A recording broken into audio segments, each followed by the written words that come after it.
atemufo tidu. Na Abimelech echiri no, die osori beji Israel ne puaba Tola oye Isakani dodoba. Na otna asame Efrem biposo. Na obu Israel atan imfie aduonu miensa. Na owui, na wosie no same. Na nachiri no, Gilead ne ye sore. Na obu Israel atan imfie aduonu mienu. Na owo mabarima aduasa na wotenatena mfunumu ma aduasa so. Na owo nkro aduasa wo frɛ no ye nkro dibesi nne. Ewo Gilead asase so. Na ye wi na wosie no Kamon. Na Israel for kɔ so ye Awurade ani so bɔne.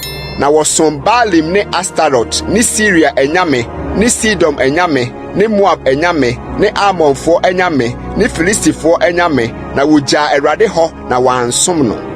Na Awurade abufuo daritia Israel na oton won hye Filistifo ne Amonfo nsa na wohum Israelfo so ha won afenuara mu mfie dunwotwe na wodi Israelfo a wo Yordan agya Amorifo asase so wo Gilead no nyinaa so na Amonfo no betwa Yordan ne Juda ne Benjamin ne Efraim fie nso bekoe na Israel hu hiahia won se na Israelfo no sufrɛ Awurade se ya obone sɛ yɛgya yɛn Nyankopɔn hɔ na yɛakɔsom Baalim.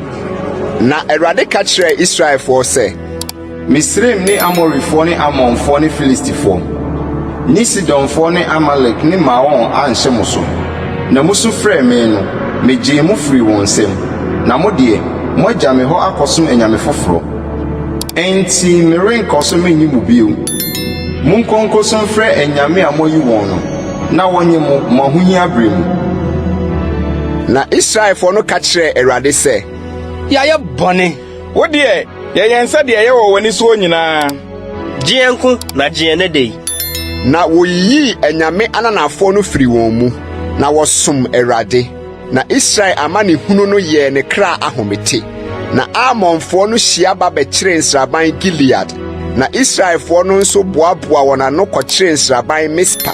Na Gilead man wɔn mu akyikyiri sesee wɔn ho sɛ hwan ne obarima a wɔne Amonfo no befiri ase akon ɔno na wonkodi Gileadfo nyinaa akyire